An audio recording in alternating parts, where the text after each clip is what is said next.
कोई अपना लक साथ में लेके नहीं आता, वो बनाना पड़ता है। अगर आपके पास रिस्क लेने का एटीट्यूड है, सी मैं गुजराती हूं and we know the business, and business का एक ही फंडा है, higher the risk higher the profit. So अगर 8:30 को आपका एक्सीडेंट होता है और 9 o'clock आप मेंस की एग्जाम देने जा सकते हैं, इंटरव्यू से पहले 1 महीने तक आप हॉस्पिटलाइज्ड है और उससे 1 वीक पहले आप दिल्ली जाके उसकी प्रिपरेशन कर सकते हैं, तो luck has to come with you. उसको आना पड़ेगा और आपको आईपीएस बनाना पड़ेगा। लोग बोलते हैं कि एक्सीडेंट के बाद आप जाके आए एंड ऑल, तो द सिंपल था कि मैं एग्जाम के लिए निकला, मेंस मेरा था, सुबह GS3 का पेपर था। 8:30 को मेरा स्कूटी स्लिप हो गया, मेरा लिगामेंट इंजरी हो गया, लेफ्ट हैंड में इंजरी था, सीट से ब्लीडिंग हो रहा था। लेकिन मेरे पास 2 ऑप्शन थे। मैं खड़ा हुआ, मैंने देखा, okay my right hand is safe, and I decided I will go to the exam hall and write the exam. मेरे पास 2 ही ऑप्शन थे, या तो मैं वहां से उठ के रोने लगूं, यार मेरे साथ ही ऐसा क्यों हुआ, मेरा एक्सीडेंट हो गया, मेरा मेंस खराब हो गया, और हॉस्पिटल जाओ। या दूसरा ऑप्शन था कि मैं देखूं कि मैं 3 घंटे और सरवाइव कर सकता हूं। हाँ कर सकता हूं। मैं मेंस के लिए एग्जाम हॉल में गया। ये जितने भी फोटोग्राफ्स लगे हैं, सर ने जैसे बताया कि जितने भी इंसान सक्सेसफुल हुए, अगर आप उसकी लाइफ स्टोरी देखेंगे तो कहीं ना कहीं एक मोमेंट आता है जहां पे वो इंसान की जो स्ट्रगल है वो पीक पे हो जाते हैं। वो इस मोमेंट पे आपको डिसाइड करना है कि आपको वहां से यू टर्न लेना है या आपको वहां से आगे निकलना है। इन सब लोगों ने डिसाइड किया कि उनको वहां से आगे निकलना है, एंड दैट इज द फंडा ऑफ लाइफ। सक्सेस उन्हीं को मिलता है जो इस स्ट्रगल वाले मोमेंट से आगे निकलने की सोचता है। जब भी आपको लगे कि आपके सिर पे बहुत मुसीबत है, जब भी आपको लगे कि आप हर तरह से गिर चुके हैं, जब भी आपको लगे कि आपके पास कोई ऑप्शन नहीं है, तब एक चीज आप अपने दिमाग में लाइएगा कि यही मोमेंट है जहां से आपकी तकदीर बदलने वाली है। क्योंकि डायमंड जो होता है वो जितना ज्यादा घिसता है उतनी ज्यादा उसकी वैल्यू होती है। सोना जो होता है वो जितना ज्यादा तपता है उतनी उसकी वैल्यू होती है। अगर आप जिंदगी में तप रहे हैं, अगर आप जिंदगी में घिस रहे हैं, अगर आपको लग रहा है कि आप हर तरह से मुसीबतों में गिरे हुए हैं, तभी आपकी जो वैल्यू है वो बढ़ने वाली है। और यही मेरा एटीट्यूड रहा है। लोग बोलते हैं कि तुम्हारी फाइनेंशियल कंडीशन ठीक नहीं थी, पापा इलेक्ट्रिशियन थे, मम्मी हाउसवाइफ थी, डायमंड के कारखाने में काम करती थी, उसके बाद उन्होंने मैरिज में रोटियां बनाने का काम किया और उस तरह से मैं पढ़ा। लेकिन जब मुझे पूछा जाता है कि ऐसी कौन सी चीज है आपकी लाइफ में जो आप बदलना चाहते हो, एंड आई सेड नथिंग। क्योंकि अगर वो चीजें नहीं होती मेरी लाइफ में तो शायद आज आपके सामने मैं नहीं होता। तो अगर लाइफ में प्रॉब्लम्स है, अगर लाइफ में स्ट्रगल है, जैसे सर ने बताया struggle is a part of life, and I strongly believe in that. क्योंकि अगर हम दिल्ली में थे, मेरे दोस्त के साथ में निकला बाहर घूमने, तो बोलता है यार ऐसी लाइफ चाहिए, कोई मगजमारी नहीं, आराम से बैठते पूरे दिन एसी वाले कमरे में, बहुत सारे पैसे है और कोई टेंशन नहीं, ऐसी लाइफ चाहिए मुझे। मेरे पास ऑप्शन है। बोलते क्या? बोला देख सामने एटीएम का रूम दिख रहा है, एसी वाला कमरा है, बहुत सारे पैसे, कोई मगजमारी नहीं, जॉब ले ले। क्यों आईएएस आईपीएस में दिमाग खराब कर रहा है? अगर स्ट्रगल नहीं चाहिए तो you have to compromise with that life. जब भारत वर्ष का सपना चंद्रगुप्त ने देखा, चाणक्य ने देखा, और उस भारत वर्ष को बनाने के लिए जब ये संघर्ष जारी था, और तब नंद के राजा धनानंद की डॉटर दुर्धरा से चंद्रगुप्त को प्यार हो जाता है, और जब चाणक्य उनको बोलते कि नहीं तुम्हें उससे दूर रहना है, और तब चंद्रगुप्त बोलता है आचार्य कभी कभी सोचता हूं कि जिंदगी में या ये भारत के सम्राट बनने के लिए इतना त्याग, इतना बलिदान ना देना होता तो। और तब चाणक्य रिप्लाई करते हैं तो हर कोई भारत का सम्राट होता। This is the fundamental rule of life.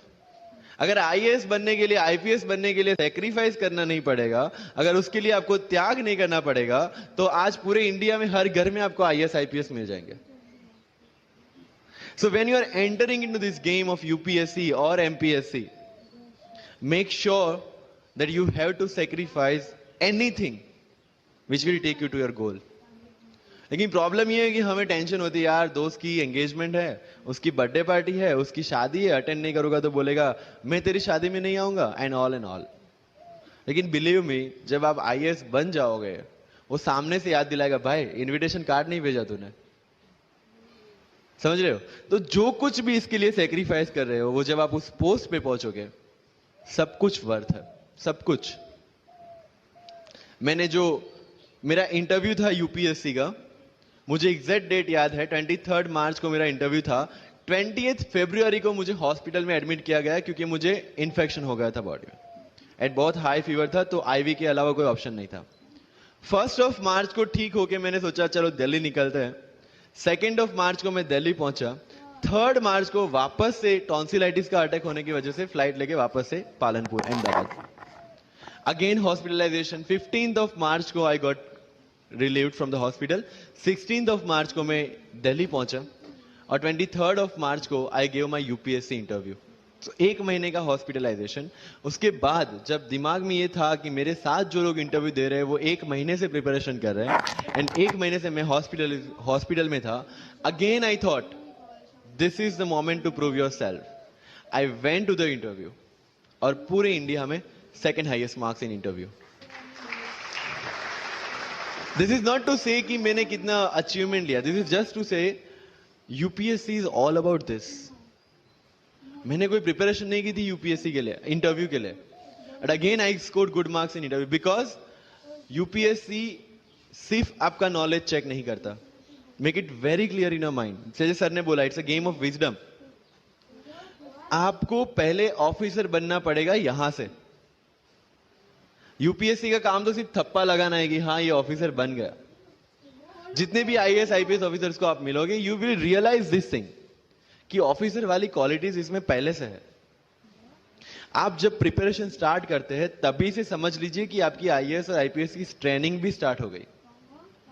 Because जो क्वालिटीज आपको चाहिए as an officer, as a IAS, as an IPS, क्या क्वालिटीज चाहिए? फर्स्ट ऑफ ऑल कॉन्फिडेंस, कि जब आप उस सीट पे बैठते हैं, आपके सामने कोई भी क्वेश्चन आएगा, you will be able to handle the issue. ये कॉन्फिडेंस लेके आपको उस सीट पे बैठना है. यही कॉन्फिडेंस चाहिए when you start the preparation. Decision making. अगर हर एक टॉपिक पे आप हर एक कोई को पूछने जाते हैं, भाई इसमें कौन सी बुक पढ़ूं, इसमें क्या पढ़ूं, इसमें क्या करूं, then you are not suitable for this exam. लोग बोलते हैं कि 1 साल में प्रिपरेशन, जैसे मैंने जून 2016 में मैं दिल्ली गया और जून 2017 में मैं अपियर हुआ and I clear UPSC and GPSC. People से कि सर 1 साल की मेहनत में आपने एग्जाम क्लियर कर दिया. यस, टेबल और चेयर पे बैठ के करने वाली मेहनत 1 साल की थी, लेकिन उसके पीछे की मेंटल प्रिपरेशन कितनी पुरानी थी. जब मैं प्राइमरी स्कूल में था तब सोचा था कि आईएएस बनना है, और तब से मेरी जो जर्नी है, तब से मेरा जो टेम्परामेंट है, तब से मेरा जो एटीट्यूड है, वो इसी डायरेक्शन में था. जब कॉलेज में था तब मैंने एनजीओ स्टार्ट किया. 3 एनजीओ से मैं जुड़ा था.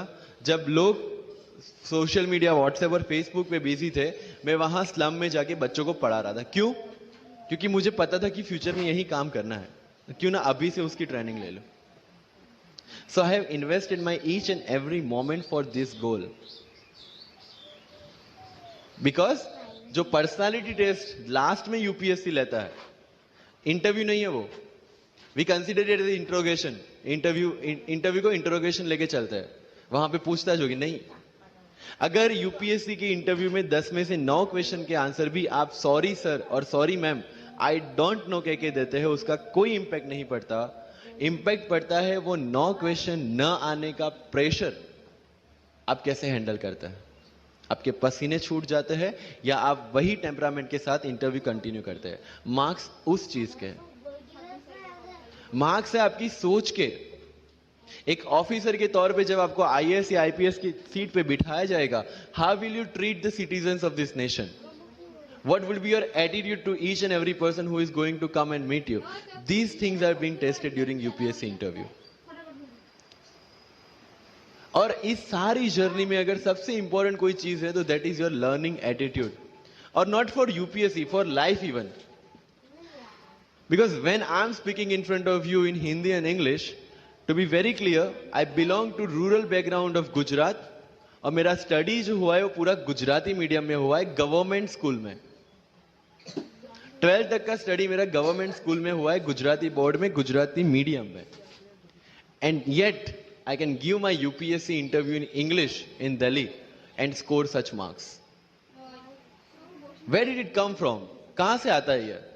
मुझे अभी भी याद है, मेरा college national institute of technology Surat था, जहां पे मेरे साथ जो पढ़ने वाले बच्चे थे वो सारे सीबीएसई आईसीएसई वाले थे, और मैं एज ए एलियन वहां पे पहुंचा था, क्योंकि तब मुझे पता चला कि मैकडी जैसा भी कुछ है और उसमें बर्गर जैसा भी कुछ मिलता है। That was my first exposure to any metro city. And जब मैं उनसे इंटरेक्शन करता था और इंग्लिश बोलने की ट्राई करता था, तो जैसे संजू मूवी में इंग्लिश दिखाया गया है गुजरातियों का, जो जीरो को जीरो बोलते हैं, उसी तरह I was also like that. Mother tongue influence आ जाता है, it's very obvious. So I use to speak notes and not notes, और डोर एंड नॉट डोर, और don't and not don't. They use to make fun of me. Safin, it's not don't, it's don't. Okay, fine. I had two options. Either I stop speaking English with them, or improve on that and go ahead. I decided the second option. When I started my preparation of civil services, जो English medium में करनी थी, वाजीराम में मैंने coaching किया, जहां पे पूरा इंग्लिश मीडियम में था, सारे सब्जेक्ट्स मेरे लिए नए थे। I started from the scratch. I started from the English medium NCERT of standard 5 and 6, Gujarati dictionary, Gujarati to English dictionary, and then I started my preparation. कभी कभी ऐसा होता था कि द हिंदू का पूरा एडिटोरियल पढ़ लिया और उसके बाद आई वाज लाइक कि मैंने क्या पढ़ा। ये होगा, सबके साथ होगा। बट उस जगह अगर आप टिक गए, उस जगह अगर आपने पेशेंस रखा, उस जगह आपने अगर सरवाइव कर दिया, तो इस एग्जाम में भी सरवाइव कर जाओगे। क्योंकि यूपीएससी की जो रेस है उसमें कभी भी कछुआ, कभी भी खरगोश नहीं जीतेगा। इसमें जीतने वाला ऑलवेज कछुआ ही होगा, जो स्लो बट स्टेडी रहेगा। लग जाते हैं 5 साल भी लग जाते हैं, 7 साल भी लग जाते हैं, 9 साल भी लगे हैं लोगों को एग्जाम क्लियर करने के लिए। लेकिन बिलीव में जब रिजल्ट आएगा ना, तो वो सारा सेक्रीफाइस आपको वर्थ लगेगा। आप पढ़िए लोगों के इंटरव्यूज। मैंने क्या किया कॉलेज के 4 साल में, I went through each and every interview of UPSC toppers on YouTube. Ira Singhal से लेके टीना डाबी मैम तक सबकी इंटरव्यूज मैंने देखे। For what? Just to know कि उन्होंने ऐसी कौन सी गलतियां की थी जिससे इनको इतना टाइम लग गया, और मुझे कौन सी गलतियां रिपीट नहीं करनी है। क्योंकि चाणक्य ने कहा है कि दूसरों के एक्सपीरियंस से जो सीखते हैं ना, वो जल्दी आगे आ जाता है। क्योंकि खुद सब कुछ अनुभव करके सीखने के लिए जिंदगी काफी छोटी है। I did the same. 4 साल में हर एक टॉपर का इंटरव्यू देख लिया, चीजें समझ ली कि ऐसी कौन सी चीजें जो इन सब ने की है, और ऐसी कौन सी चीजें हैं जो गलतियां हैं जो इन्होंने की और जो मुझे रिपीट नहीं करनी है। सो जब युद्ध के मैदान में हम उतरते हैं, इस चक्रव्यूह में उतरते हैं, तो अभिमन्यु की तरह नहीं, अर्जुन की प्रिपरेशन के साथ उतरना है कि हमें पता होना चाहिए कि इससे बाहर कैसे निकले। I did the same. College के 4 साल इंटरव्यूज देखे, ब्लॉग्स पढ़े, समझा कि इसमें कॉमन मिनिमम क्या है। वो जो कहानी अगर आपने सुनी हो कि शार्पनिंग द एक्स, रोज अगर आप पेड़ काटने के लिए जाते हैं तो you have to sharpen your axe, otherwise day by day आपकी जो एफिशिएंसी है वो कम होती जाएगी।